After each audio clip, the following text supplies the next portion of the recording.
আসসালামু আলাইকুম। আশা করি সবাই ভালো আছেন।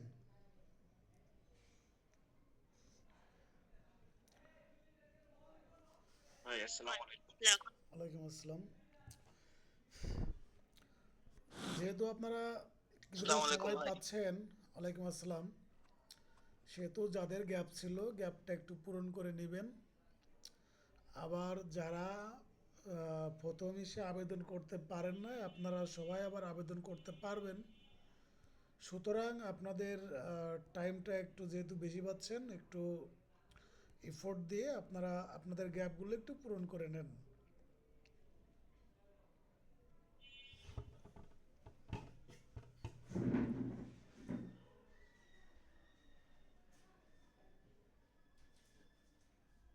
1 মিনিট একটু লাইনে থাকেন। আপনারা সবাই একটু অপেক্ষা করেন। Just minute.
আচ্ছা, আমার মনে হয় যে আমরা আর অপেক্ষা না করে আমরা ক্লাস শুরু করে দিই।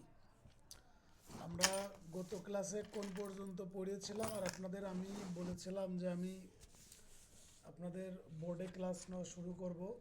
যাই হোক, আমি হয়তো কতগুলো কারণে হয়তো সম্ভব হয় নাই। তো আশা করতেছি দ্রুতই বোর্ডে ক্লাস নেওয়ার জন্য আমি শুরু করব। আপনারা যারা আছেন ক্লাস যেভাবে করতেছেন এভাবে কন্টিনিউ করতে থাকেন। ইনশাল্লাহ দ্রুতই আমরা বোর্ডে ক্লাস করাবো।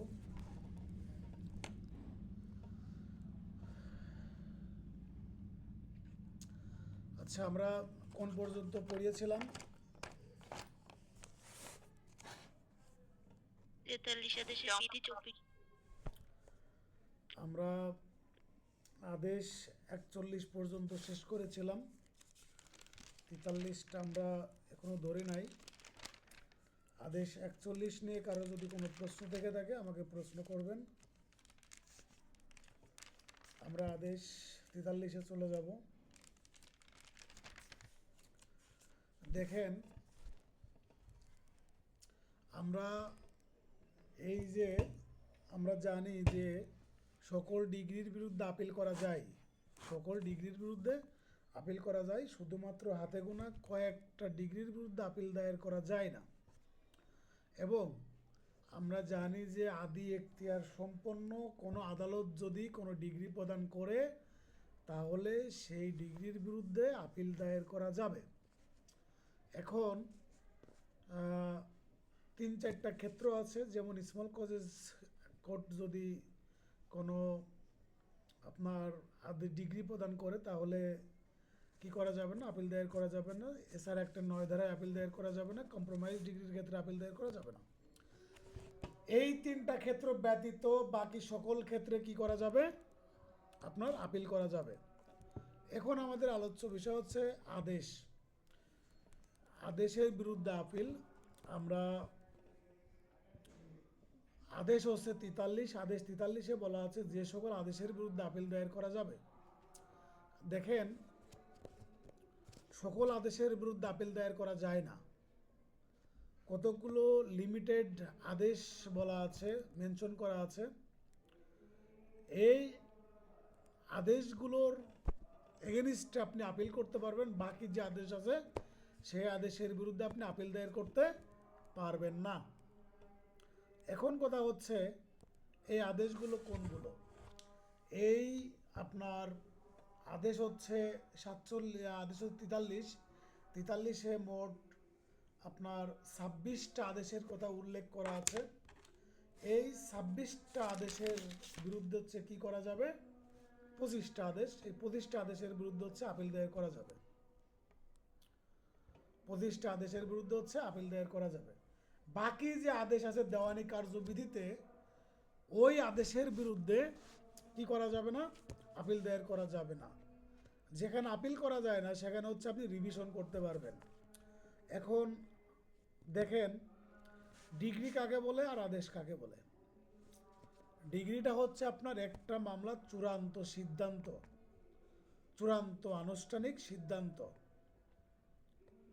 এখন এই রায়ের আলোকে ডিগ্রি প্রদান করা হয়, রায়ের আলোকে ডিগ্রি প্রদান করা হয়। এখন একটা মামলাতে অসংখ্য আদেশ থাকতে পারে, কিন্তু ডিগ্রি হয় একটা, ডিগ্রি হবে একটা, কিন্তু একটা মামলাতে আদেশ হবে অসংখ্য, অসংখ্য আদেশ হইতে পারে একটা মামলাতে। এখন এই সকল আদেশের বিরুদ্ধে আপনি আপিল করতে পারবেন না। লিমিটেড কিছু আদেশ আছে যে আদেশের বিরুদ্ধে আপনি আপিল দায়ের করতে পারবেন। এই আদেশগুলো বলা আছে হচ্ছে আপনার আদেশ 43-এ, আদেশ 43-এ। দেখেন, এখানে 104 ধারাতে বলা আছে যে সকল আদেশের বিরুদ্ধে আপিল দায়ের করা যায়, order from which appeal lies, যে সকল আদেশের বিরুদ্ধে আপিল দায়ের করা যাবে।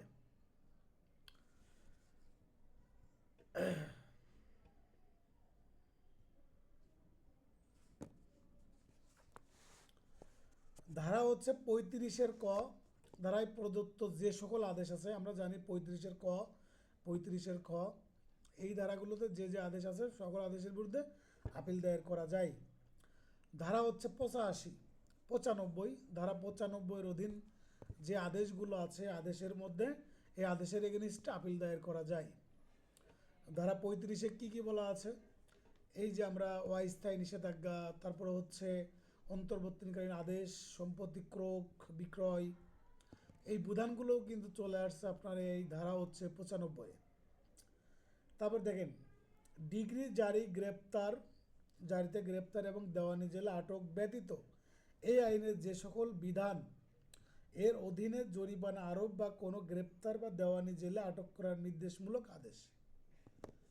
এই যে আপনার যে কোনো এই ধরনের যে দেওয়ানি জেলে আটক করা বা গ্রেপ্তারের বিধান, এই সংক্রান্ত যে কোনো আদেশ হচ্ছে বিরুদ্ধে কি করা যাবে, আপিল দায়ের করা যাবে। তারপর দেখেন, যে সকল বিধির অধীনে আপিলের স্পষ্ট অনুমতি রয়েছে সেই সকল বিধির অধীনে প্রদত্ত আদেশ। এই যে সকল আদেশের বিরুদ্ধে আপনার স্পষ্ট 43 আদেশে উল্লেখ করা আছে, এই সকল আদেশের বিরুদ্ধে আপিল দায়ের করা যাবে। তারপরে আমরা চলে যাব হচ্ছে ধারা হচ্ছে 105-এ বলতেছে অন্যান্য আদেশ সমূহ, স্পষ্ট বিধান ব্যতীত কোন আদেশের বিরুদ্ধে আপিল দায়ের করা যাবে না। কিন্তু ডিগ্রির বিরুদ্ধে আপিল করার সময় কোনো আদেশ কোনো ভুল ত্রুটি বা অনিয়মের আপত্তি সঙ্গত কারণ হিসেবে বর্ণনা করা যাবে। আপিলযোগ্য কোনো আদেশ, আপিলযোগ্য কোনো আদেশ সংক্ষুব্ধ হওয়া সত্ত্বেও কোনো পক্ষ আপিল দায়ের না করলে পরবর্তীতে এর জন্য যথাযথতা সম্পর্কে কোনো আপত্তি দিতে পারবে না। এখন ধরেন যে একজন ব্যক্তির আপিলের বিধান ছিল, আপিল করে নাই, পরবর্তীতে আপিল দায়ের করতে পারবেন না, এটাই বলা হচ্ছে। তারপরে চলে যাবে 106 ধারাতে। 106 ধারা এই 105 এটা জাস্ট একবার রিডিং পড়বেন। কোনো আদালতে আপিলের শুনানি হবে, কোন আদালতে আপিলের শুনানি হবে? মামলায় ডিগ্রি হলে যে আদালত আপিল শুনতো বা হতো, আদেশ দিলেও সেই একই আদালতে আপিল চলবে। এখন ডিগ্রির বিরুদ্ধে যে আদালতে আপিল শুনানি করতে হয় সেই একই আদালতে আদেশের বিরুদ্ধে আপিল শুনানি করতে হবে। তাহলে কি দাঁড়াইলো? সিভিল জাজ কোর্ট যদি কোনো আদেশ দেয় সেই আদেশের বিরুদ্ধে আপিল দায়ের করতে হবে জেলা জজের নিকট। সিনিয়র সিভিল জাজের যদি কোনো আদেশ প্রদান করে তাহলে আপিল দায়ের করতে হবে জেলা জজের নিকট। জেলা জজ যদি কোনো আদেশ প্রদান করে তাহলে আপিল দায়ের করতে হবে হাইকোর্টে। তাহলে ডিগ্রির ক্ষেত্রে আপিলের যে বিধান ছিল, যে এখতিয়ার ছিল, আদেশের ক্ষেত্রেও সেই একই বিধান প্রযোজ্য হবে, একই বিধান প্রযোজ্য হবে। বুঝতে পেরেছেন? দেখেন, তারপরে আমরা চলে যাব হচ্ছে এই আদেশ হচ্ছে 43-এর মূল যে আপনার ব্যাখ্যাগুলো আছে, এখানে টোটাল 25টা আদেশ উল্লেখ করা আছে। 25টা আদেশের বিরুদ্ধে হচ্ছে আপিল দায়ের করা যাবে। দেওয়ানি কার্যবিধির মোট 25টা আদেশের বিরুদ্ধে হচ্ছে আপিল দায়ের করা যাবে। দেখেন, ধারা হচ্ছে আদেশ হচ্ছে 7, বিধি হচ্ছে 10। এই আদেশ হচ্ছে 7, বিধি 10-এ কি আছে বলেন তো কেউ? আদেশ 7 আর বিধি হচ্ছে 10, এখানে কি বলা আছে?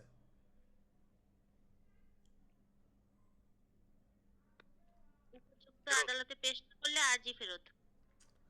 হ্যাঁ, আর্জি ফেরত প্রদানের বিধান আছে। আর্জি যদি কোনো আদালত ফেরত দেয় তাহলে হচ্ছে আপনার কি করা যাবে? ওই আদেশের বিরুদ্ধে হচ্ছে আপিল দায়ের করা যাবে। তারপর আদেশ হচ্ছে 8, বিধি হচ্ছে 10। আদেশ 9, বিধি হচ্ছে 9। আদেশ 9, বিধি হচ্ছে 13। তারপরে হচ্ছে আপনার আদেশ 10, বিধি হচ্ছে 4। আদেশ 11, বিধি হচ্ছে 21। আদেশ 16, বিধি হচ্ছে 10। তারপর হচ্ছে আদেশ 16, বিধি হচ্ছে 20। আদেশ 21, বিধি হচ্ছে 34। আদেশ 21, বিধি হচ্ছে 60, 61। আদেশ 21, বিধি হচ্ছে 72, 92। আদেশ 22, বিধি হচ্ছে 9। আদেশ 22, বিধি হচ্ছে 10। আদেশ 23, বিধি হচ্ছে 3। এখানে তো কম্প্রোমাইজ ডিগ্রির কথা বলা আছে, এখানে আপনি রিভিশন করতে পারবেন। আর এডিআর করলে সেখানে আপিল রিভিশন কোনোটাই চলে না, কিন্তু কম্প্রোমাইজ করলে সেখানে রিভিশন করা যায়। আদেশ 25, বিধি হচ্ছে 2। আদেশ 34, বিধি হচ্ছে 2, 4, 7। আদেশ 38, বিধি হচ্ছে 2, 3, 6। আদেশ 39, বিধি হচ্ছে 1, 2, 4, 5। আমরা জানি যে আপনার বিধি হচ্ছে 38, আদেশ হচ্ছে 38 এবং আদেশ হচ্ছে 39। এই দুইটা আদেশের অধীন একটা মাত্র ক্ষেত্র ব্যতীত বাকি সকল ক্ষেত্রে হচ্ছে কি করতে হবে? আপনার আপিল দায়ের করতে হবে। আর একটা জায়গা হচ্ছে শুধুমাত্র রিভিশন দায়ের করতে হবে। তারপর হচ্ছে আদেশ হচ্ছে 40, বিধি হচ্ছে 1, 4। আদেশ 41, বিধি হচ্ছে 19, 21। আদেশ 23, বিধি হচ্ছে 23। আদেশ 45, বিধি হচ্ছে 6। আদেশ 47, বিধি হচ্ছে 4। আদেশ 35, বিধি হচ্ছে 3, 4, 6। এইগুলো আপনার সেপারেট করে সিরিয়াল মুখস্থ করার প্রয়োজন নাই। আপনি যে ভিতরে যে কনসেপ্টগুলো পড়ে আসছেন লিটারালি কিন্তু এইগুলো এখানে আপনার লিস্ট আকারে দিয়ে দেওয়া আছে।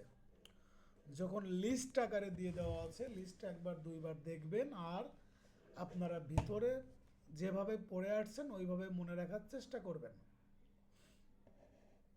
এখন এই আদেশ 23 থেকে আপনারা তাহলে কি কি পড়বেন? যে কয়টা আদেশের বিরুদ্ধে আপিল দায়ের করা যায়? 25টা আদেশের বিরুদ্ধে আপিল দায়ের করা যায়। আর আদেশের বিরুদ্ধে আপিলের বিধান আছে কততে? 104 ধারাতে বলা আছে। আর হচ্ছে আদেশ হচ্ছে 23-এ, আদেশ হচ্ছে 43-এ বলা আছে। এই আর হচ্ছে আপনার ভিতরে যে লিস্ট দেওয়া আছে, লিস্টে একবার দুইবার পড়বেন। তারপর আমরা চলে যাব যে 108 ধারাতে, এখানে বলতেছে আপিল আদালতের ডিগ্রি এবং আদেশ হতে আপিল। আপিল আদালত মানে অ্যাপিলেট কোর্ট যদি কোনো ডিগ্রি প্রদান করে বা কোনো আদেশ প্রদান করে সেক্ষেত্রে আপিলের বিধান, procedures in আপিলস from appellate degree or order. মূল ডিগ্রি হতে আপিলের বিধান সংক্রান্ত আইনের শর্ত নিচের আপিলের ক্ষেত্রে প্রযোজ্য হইবে। যেমন ধরেন অ্যাপিলেট কোর্ট ডিগ্রি সমূহ হতে আপিল এবং এই বিধির অধীনে প্রদত্ত কোনো আদেশ হতে অন্য কোনো বিশেষ আইনের আলাদা পদ্ধতির বিধান না থাকলে তা হতে প্রদত্ত আদেশ হতে আপিল। এই যে আপনার আপিল আদালতের ডিগ্রি বা আদেশের বিরুদ্ধে বা আদেশে হতে আপনার আপিলের যে বিধান আছে এটা হচ্ছে আপনার 108 ধারাতে বলা আছে। তারপরে আমরা চলে যাবো 109 ধারাতে। এখানে আপনার সুপ্রিম কোর্টে যখন আপিল দায়ের করা যায়, সুপ্রিম কোর্টে where appeals lie to supreme court, supreme কোর্টের বিধি সাপেক্ষে আপিল বিভাগের নিকট কতগুলো ক্ষেত্রে হচ্ছে আপিলের বিধান আছে। যেমন ধরেন যে হাইকোর্ট বিভাগ বা চূড়ান্ত আপিল এখতিয়ার সম্পন্ন অপর কোনো আদালতের আপিল এ প্রদত্ত ড্রাই বা ডিগ্রি চূড়ান্ত যদি কোনো আদেশ প্রদান করে, মানে আপনার হাইকোর্ট ডিভিশন এবং হাইকোর্ট বিভাগ বা চূড়ান্ত আপিল এখতিয়ার সম্পন্ন এসব কোনো আদালত যদি কোনো অ্যাপিল আপনার বা আপিলে প্রদত্ত রায় বা ডিগ্রি যদি চূড়ান্ত আদেশ হয় সেক্ষেত্রে এবং হাইকোর্ট বিভাগ কর্তৃক এর মূল এখতিয়ার প্রয়োগ করে প্রদত্ত রায় ডিগ্রি চূড়ান্ত আদেশ হতে, এবং এই যে আপনার এই হাইকোর্ট ডিভিশন মূল এখতিয়ার প্রয়োগকালে যদি কোনো আপিল গ্রহণ করে সেক্ষেত্রে এবং হাইকোর্ট বিভাগ এবং নিম্ন আদালত বা অ্যাপিলেট কোর্ট আপনার যদি কোনো আদেশ প্রদান করে সেক্ষেত্রে ওই আদেশ বা ডিগ্রির বিরুদ্ধে আপনার হাইকোর্ট ডিভিশনে আপিল দায়ের করা যেতে পারে। দেখেন, যে ক্ষেত্রে কোনো মামলা আপিল বিভাগের নিকট আপিলযোগ্য বলে প্রতীয়মান করা যায় সেক্ষেত্রে কোনো রায় ডিগ্রি চূড়ান্ত হলে চূড়ান্ত আদেশ হলে আপিল দায়ের করা চলে। আবার আমরা জানি যে লিভ টু আপিলের বিধান আছে। লিভ টু আপিল বলতে বোঝাচ্ছে হচ্ছে যে আদালতের মানে অ্যাপিলেট ডিভিশনের অনুমতি সাপেক্ষে আপিল। যদি কোনো বিষয় নিয়ে এরকম কোনো প্রশ্ন দেখা দেয় যে আইনগত সংবিধান রিলেটেড কোনো প্রশ্ন জড়িত আছে সেক্ষেত্রে অ্যাপিলেট ডিভিশন আপনার আপিল করার জন্য অনুমতি দিতে পারে। যখন অ্যাপিলেট ডিভিশন আপনার আপিল করার অনুমতি দিবে তখন আপনি কি করতে পারবেন? আপিল দায়ের করতে পারবেন। বিষয়বস্তুর মূল্যের উপর নির্ভর করে আপিল 110 ধারাতে দেখেন যে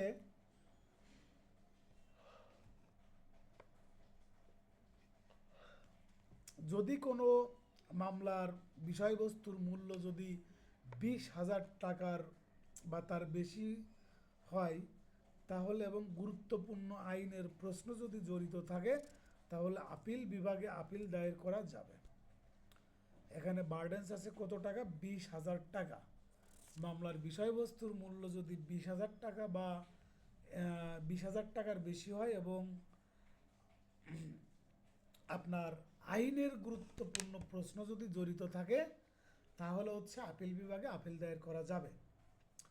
দেখেন, এই যে আইনের গুরুত্বপূর্ণ প্রশ্ন যেখানে জড়িত সেখানে কিন্তু আপনার ন্যায় বিচার বিঘ্নিত হইতে পারে। এই যে আইনের গুরুত্বপূর্ণ প্রশ্ন যেখানে জড়িত সেখানে যদি এই গুরুত্বপূর্ণ প্রশ্ন নিয়ে যদি কোনো প্রশ্ন ওঠে তাহলেই বিচারক ধরে নেবে যে আইনের কোনো গুরুত্বপূর্ণ আপনার ন্যায় বিচার বিঘ্নিত হয়েছে, সেক্ষেত্রে আপিলটা গ্রহণ করবেন। তাহলে এখানে দেওয়া আছে 20,000 টাকার যদি 20,000 টাকা বা তার বেশি মূল্যের যদি কোনো সম্পত্তি হয় বা বিষয়বস্তুর মূল্য হয় তাহলে অ্যাপিলেট ডিভিশনে আপিল দায়ের করা যাবে।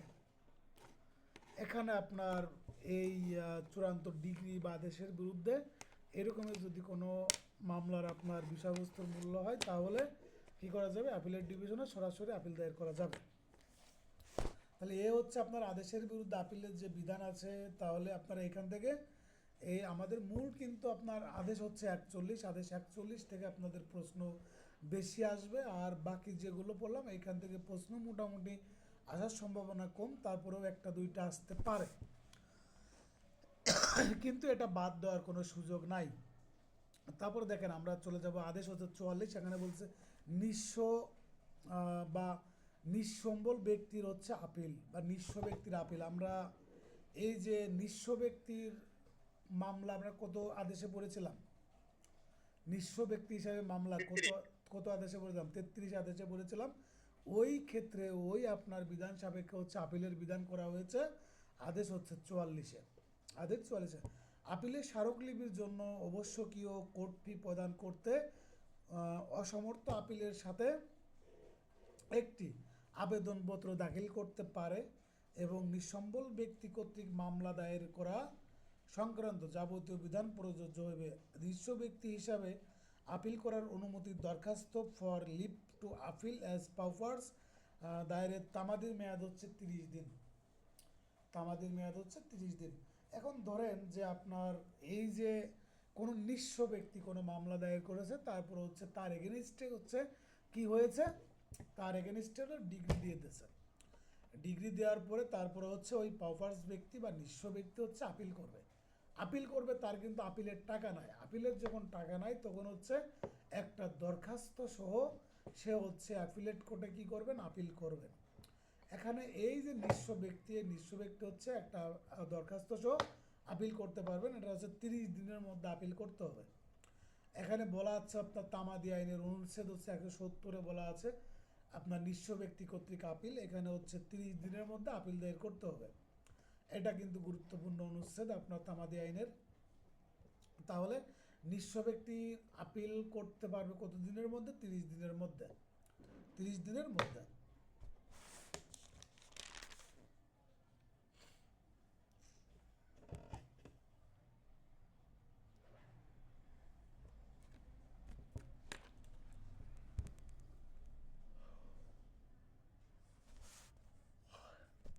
তারপরে দেখেন আমরা চলে যাবো আদেশ হচ্ছে 45-এ, এখানে বলতেছে আপিল বিভাগে appeal, appeal two appellate divisions প্রত্যাখ্যান করা হলে তাহলে আপিলের দরখাস্ত পিটিশন খারিজ হিসাবে গণ্য হইবে। দেখেন যখন আপনার অ্যাপিলেট কোর্টে কোনো আপনি আপিল দায়ের করবেন, এই অ্যাপিলেট কোর্টে আপনার প্রত্যাখ্যান করা হলে সেক্ষেত্রে আপনার আপিলের যে দরখাস্ত বা পিটিশন খারিজ হিসেবে সেই আপনার দরখাস্ত এবং পিটিশন ওটাও খারিজ হিসাবে গণ্য করা হইবে। এই যে আপনার আপিলের যে আপনার আপিল করা হলো, এটা যদি প্রত্যাখ্যান করে বা আপনার ই করে, তাহলে যে আপিলের দরখাস্ত আছে বা পিটিশন সেটা হচ্ছে আপনার খারিজ করে দিয়েছে বলে গণ্য হইবে। প্রত্যয়ন মঞ্জুর হলে আপিলকারী মঞ্জুরের তারিখ হতে 6 সপ্তাহ এর মধ্যে জামানত প্রদান করবেন।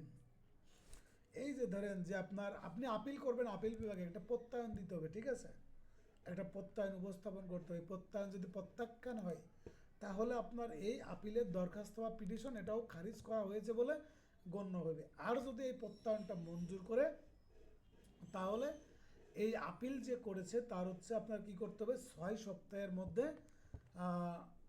আপনার কি করতে হবে, জামানত প্রদান করতে হবে। জামানত প্রদানের বিধান কয় সপ্তাহ, 6 সপ্তাহ। এর নিচে একটা দাগ দিবেন। আর আমরা একটু আগে পাইলাম 20,000 টাকা যদি বিষয়বস্তু হয় তাহলে আপিল দায়ের করতে পারবে। তারপর দেখেন এই যে আপনার আপিল বিভাগে আপিল, এখানে আপনার শুধুমাত্র একটা বিধি পড়বেন, সেটা হচ্ছে বিধি হচ্ছে 15। এখানে আপিল বিভাগের আদেশ কার্যকর করার পদ্ধতি। কার্যকর করতে চাওয়া ব্যক্তি ডিগ্রি বা আদেশের সত্যায়িত নকল সহ দরখাস্ত দ্বারা আবেদন করবে। এই অ্যাপিলেট কোর্ট যে আপনার আদেশ দিয়েছে, এই আদেশের সত্যায়িত নকল উঠাবেন, নকল উঠায়ে একটা দরখাস্ত করবেন। যে আদালতের রায়ের বিরুদ্ধে আপিল করা হয়েছে সে আদালতে আবেদন করবেন। কোন আদালতে করবেন, মূল যে ট্রায়াল কোর্ট আছে, অ্যাপিলেট কোর্টে না, মূল যে ট্রায়াল কোর্ট আছে ওই মূল ট্রায়াল কোর্টে। এই অ্যাপিলেট কোর্টের বা আপিল বিভাগের আপনার কোনো রায় ডিগ্রি এটা কার্যকর করতে হলে মূল যে অ্যাপিলেট কোর্ট আছে, মূল যে আপনার ট্রায়াল কোর্ট আছে ওই ট্রায়াল কোর্টে হচ্ছে আবেদন করতে হবে। আপিল বিভাগে আপিলের ক্ষেত্রে জামানত দিবে 6 সপ্তাহের মধ্যে। 6 সপ্তাহের মধ্যে জামানত প্রদান করতে হবে। এটা কিন্তু আমরা এই একটু আগে বললাম। আর আগে আমরা একটা পড়ে আসলাম হচ্ছে 25টা আদেশের বিরুদ্ধে আপিল দায়ের করা যায় আর 20,000 টাকা। 20,000 টাকা। তারপর আমরা চলে যাব হচ্ছে আদেশ হচ্ছে 46। এখানে বলা আছে হচ্ছে রেফারেন্স। একটা হচ্ছে রেফারেন্স, একটা আছে রিভিউ, আর একটা আছে রিভিশন, আর একটা আছে আপিল। এই রেফারেন্স কাকে বলে একটু কেউ বলবেন না দেখে? মানে আপনি এখন দেখবেন না, না দেখে আপনার এতদিন যা পড়ে এসেছেন এই পড়ে আসার উপর ভিত্তি করে ধারণা করে আপনারা বলবেন। উদাহরণ, রেফারেন্স মানে উদাহরণ, অন্য কোনো মানে মামলায় এই ধরনের যে একই টাইপের ঘটনায় যে রায় হয়েছে সেই ধরনের একটা উদাহরণকে রেফারেন্স বলা হয়। আপনারা কেউই দেখবেন না, না দেখে আপনারা না দেখে নিজের মতো করে বলবেন। হ্যাঁ, ফারজানা লিমন আপু বলেছেন, আর কেউ বলবেন? নিজের মতো করে বলবেন।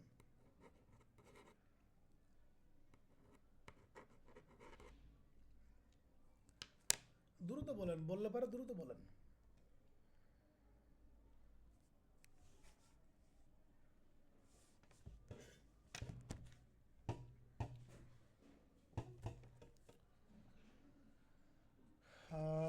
আশা করতেছি আর কেউ বলতে চাচ্ছে না। আচ্ছা আমি বলি, বিষয়টা হচ্ছে রেফারেন্সটা হচ্ছে, দেখেন যে নিম্ন আদালতের, মানে আপনি একটা মামলা দায়ের করলেন, মামলা দায়ের করার পরে নিম্ন আদালতে ওই মামলাটা বিচারাধীন আছে, বিচারাধীন থাকা অবস্থায় ওই মামলা সংক্রান্ত এরকমের একটা আইনগত প্রশ্ন দেখা দিয়েছে যে, এরকম একটা আইনগত প্রশ্ন দেখা দিয়েছে যে আপনার এইটার সমাধান হচ্ছে ওই নিম্ন আদালত করতে পারতেছে না, বা এই বিষয়ে তার একটু মতামত প্রয়োজন। তখন হচ্ছে এই নিম্ন আদালত not any person, not a public, it's court or জাজ বা বিচারক, বিচারক হচ্ছে ওই বিষয়ে আপনার হাইকোর্টের মতামত চাইতে পারে, হাইকোর্টের মতামত চাইতে পারে, মতামত চেয়ে একটা আবেদন করবে, এবং ওই বিষয়ে হাইকোর্ট হচ্ছে একটা আবেদন যে করেছে তার উপর একটা মতামত দিবেন। মতামত দিলে নিম্ন আদালত ওই মতামতের উপর ভিত্তি করে হচ্ছে কি করবেন, মামলার পরবর্তী স্টেজে আগাবেন। তাহলে নিম্ন আদালতে কোনো মামলার বিষয়ে যদি কোনো বিষয়ে হাইকোর্ট ডিভিশনের মতামত প্রয়োজন হয়, তাহলে এই নিম্ন আদালত আবেদন আকারে উচ্চ আদালতে বা হাইকোর্ট ডিভিশনে একটা আবেদন দিবেন, এবং হাইকোর্ট ডিভিশন হচ্ছে কি করবেন, একটা মতামত দিবেন। এই মতামত দেওয়াটাকেই বলা হচ্ছে, ভাই মতামত চাওয়াটাকেই বলা হচ্ছে রেফারেন্স। রেফারেন্স আইনের ভাষায় হচ্ছে আমরা এটার রেফারেন্স বলবো। এখন এই যে ফারজানা লিমন বললে এটার যে রেফারেন্স, এটা হচ্ছে উইদাউট আইন, আইনের বাইরে গিয়ে আমরা রেফারেন্স বলতে বুঝি কোনো একটাকে আমরা দলিল হিসাবে পেশ করা। আমরা আইনের যেহেতু ছাত্রী সেহেতু আমরা ওটাকে বলবো প্রিসিডেন্ট বা নজির। আমরা আইনের যেহেতু সেহেতু আমরা ওটাকে বলবো নজির, প্রিসিডেন্ট। ঠিক আছে, ওটাকে আমরা রেফারেন্স বলতে পারবো না, কারণ রেফারেন্স হচ্ছে আইনের ভাষায় আলাদা জিনিস। আপনি অ্যাডভোকেটের রেফারেন্স দিতে পারবেন না, আপনি অ্যাডভোকেটের নজির দিতে পারবেন, আপনি অ্যাডভোকেটের প্রিসিডেন্ট দিতে পারবেন, ডিএলআর দিতে পারবেন, কিন্তু রেফারেন্স দেওয়ার ক্ষমতা আছে শুধুমাত্র হাইকোর্ট ডিভিশনের। রেফারেন্স দেওয়ার ক্ষমতা আছে শুধুমাত্র হাইকোর্ট ডিভিশন। আপনি অ্যাডভোকেট হয়ে কি করতে পারবেন, নজির দেখাইতে পারবেন। নজির, এই ডিএলআর হচ্ছে আপনি নজির দেখাইতে পারবেন, কিন্তু রেফারেন্স দিতে পারবেন না। ক্লিয়ার হয়েছেন ফারজানা লিমন? জি স্যার। আচ্ছা, এখন এই রেফারেন্সের কথা আপনার এখান থেকে কি প্রশ্ন আসতে পারে? রেফারেন্স কাকে বলে? এটা হচ্ছে লিখিত প্রশ্ন 1 নম্বর, 2 নম্বরের প্রশ্ন। আর প্রশ্ন আসতে পারে রেফারেন্স সংক্রান্ত বিধান কত আদেশে বলা আছে, কত ধারাতে বলা আছে। তাহলে আদেশ হচ্ছে 46 আর ধারা হচ্ছে 113। আদেশ 46 আর ধারা হচ্ছে 113তে বলা আছে হচ্ছে রেফারেন্স সম্পর্কে।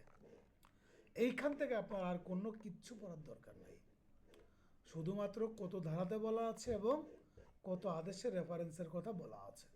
আর এই যে আপনার যে রেফারেন্স কাকে বলে 2 লাইনের, এইটুকু এখান থেকে পড়বেন। তারপর আমরা চলে যাব হচ্ছে রিভিউ। আদেশ হচ্ছে 47 আর ধারা হচ্ছে 114। ধারা হচ্ছে 114। এখন রিভিউ কাকে বলে? রিভিউ কাকে বলে কেউ বলবেন? না দেখে বলবেন। আমি গত ভাই ক্লাসেও যে বলেছিলাম, আদালত রায় দেয় পরবর্তীতে ওই আদালতে আবেদন করতে হয় ওইটা আবার পূর্ণ বিবেচনার জন্য। হ্যাঁ, দেখেন, এই যে আদালত রায় প্রদান করেছে, এই রায় প্রদান বা আদেশ প্রদান করেছে, ওই আদালতেই ওই আদালতেই আপনার কি করতে হবে, রিভিউ দায়ের করতে হবে। যে বিজ্ঞ আদালত আপনি একটা সিদ্ধান্ত দিয়েছেন, আপনার এই সিদ্ধান্তকে আমি রেসপেক্ট করি, সম্মান করি, তারপরেও আপনার এই আদেশকে আমি আপনাকে আবার পুনরায় দেখার জন্য অনুরোধ করতেছি। আপনি পুনরায় আবার একটু চেক করবেন যে আপনার এই আদেশটা, এই ডিগ্রিটা ঠিক আছে কিনা, বা আইনগত কোনো ভুল আছে কিনা। এখানে আপনার কয়েকটা 3টা বিধান আছে যে কোন কোন ক্ষেত্রে রিভিউ করা যাবে। তাহলে রিভিউ কি বুঝতে পেরেছেন? যে আদালত আপনার আদেশ দিবে, যে আদালত রায় প্রদান করবে, ওই আদালতেরই আপনার ওই আদালতেই কি করতে হবে, রিভিউ দায়ের করতে হবে। আর রিভিউটা হচ্ছে যে এই যে আপনার যে আদেশ দিয়েছে, এই আদেশটা পর্যালোচনা করে দেখার জন্য আবেদন। ওই বিচারককেই, যেমন ধরেন মিরাজ হচ্ছে বিচারক, মিরাজ একটা মামলার ডিগ্রি প্রদান করেছে, এখন মিরাজের কাছেই হচ্ছে নওরিন যে আবার কি করতে চায়, রিভিউ করতে চায় যে মিরাজ সাহেব, যে আপনি যে ডিগ্রিটা দিয়েছেন, আপনি এই ডিগ্রিটা কি করবেন, একটু পর্যালোচনা করে দেখবেন যে আপনি এই ডিগ্রি দিয়েছেন এটা সঠিক আছে কিনা, বা কোনো ভুল হয়েছে কিনা আপনার। এটা হচ্ছে রিভিউ। হ্যাঁ, দেখেন, যে সকল ক্ষেত্রে হচ্ছে আপনার রিভিউ করা যায়, নিজের সিদ্ধান্তের ভুল সংশোধনের জন্য বিচারিক পর্যালোচনাকে রিভিউ বলে। এই যে পর্যালোচনা করবে কেন, একজন আইনজীবী রিভিউ তখনই করবে যখন দেখবে যে আপনার কোনো একটা ক্ষেত্রে ভুল হয়েছে। যেই ভুলটা বিচারককে ধরাই দিলে বিচারক নিজেই শুধরায় নিবে, ঠিক আছে, সেক্ষেত্রে হচ্ছে রিভিউ করবে। দেখেন,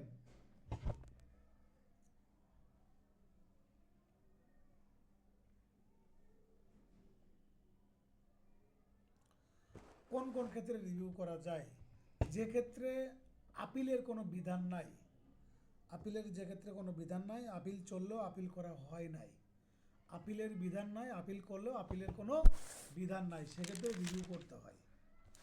তারপর দেখেন, স্মল কজেস কোর্টের রেফারেন্স প্রদত্ত কোনো সিদ্ধান্তের বিরুদ্ধে কি করা যায়, রিভিউ করা যায়। এখন দেখেন রিভিউয়ের কারণ, কোন কারণে রিভিউ করবেন। নতুন বা গুরুত্বপূর্ণ বিষয় বা প্রমাণ আবিষ্কার করা হলে, মামলা নথিতে কোনো স্পষ্ট ভুল দেখা দিলে, বা অন্য কোনো কারণে। তাহলে নতুন বা গুরুত্বপূর্ণ বিষয়, প্রমাণ বা আবিষ্কার হলে, মামলার নথিতে যদি কোনো ভুল দেখা দেয়, এবং অন্য কোনো কারণে। এখন রিভিউ করতে হয় 90 দিনের মধ্যে, আদেশ প্রদান বা ডিগ্রি প্রদানের 90 দিনের মধ্যে রিভিউ করতে হয়, রিভিউ করতে হয় 90 দিনের মধ্যে। তাহলে এই রিভিউ কিন্তু আপনার কিন্তু খুব গুরুত্বপূর্ণ। এটা কিন্তু হচ্ছে আপনার কত আদেশে বলা আছে, কত ধারাতে বলা আছে, এবং কোন কোন গ্রাউন্ডসে রিভিউ করতে পারবে, এইখান থেকে কিন্তু টেকনিক্যাল প্রশ্ন আসে পরীক্ষাতে।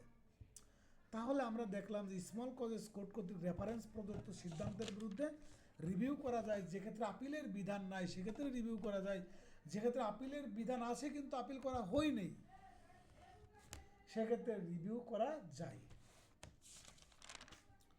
তাহলে আপিল করার বিধান নেই, আপিল করা যায় কিন্তু আপিল করা হয় নাই, স্মল কজেস কোর্টের রেফারেন্স প্রদত্ত সিদ্ধান্তের বিরুদ্ধে রিভিউ করা যাবে। রিভিউ করা যাবে কোন কোন গ্রাউন্ডসে, যে নতুন বা গুরুত্বপূর্ণ বিষয়, যেটা আপনার প্রমাণ আবিষ্কার হলে, নতুন কোনো বিষয় বা নতুন বা গুরুত্বপূর্ণ কোনো বিষয় আবিষ্কার হলে বা প্রমাণ আবিষ্কার করা হলে, এবং মামলার নথিতে কোনো স্পষ্ট ভুল দেখা দিলে, অন্য কোনো কারণে।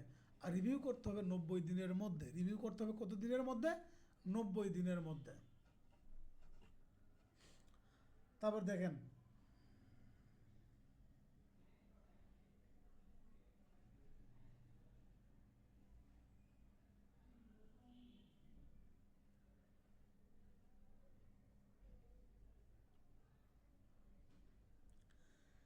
এই যে আপনি যখন রিভিউয়ের আবেদন করলেন, এই রিভিউয়ের আবেদন যদি আপনার বিচারক যদি মঞ্জুর করে, রিভিউয়ের আবেদন যদি বিচারক যদি মঞ্জুর করে তাহলে আপনি কি করতে পারবেন? আপিল করতে পারবেন। আর রিভিউয়ের আবেদন যদি না মঞ্জুর করে তাহলে আপনি কি করতে পারবেন? রিভিশন করতে পারবেন। এই যে দুইটা প্রশ্ন না, রিভিশনের আবেদন যদি মঞ্জুর করে তাহলে আপনি কি করতে পারবেন? আপিল করতে পারবেন। আর রিভিশনের আবেদন যদি আপনার না মঞ্জুর করে তাহলে আপনি রিভিশন করতে পারবেন।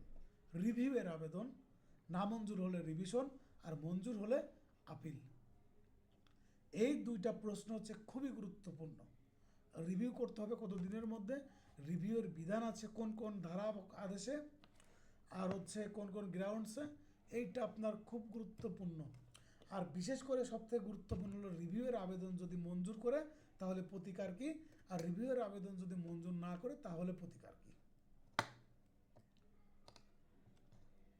ঠিক আছে?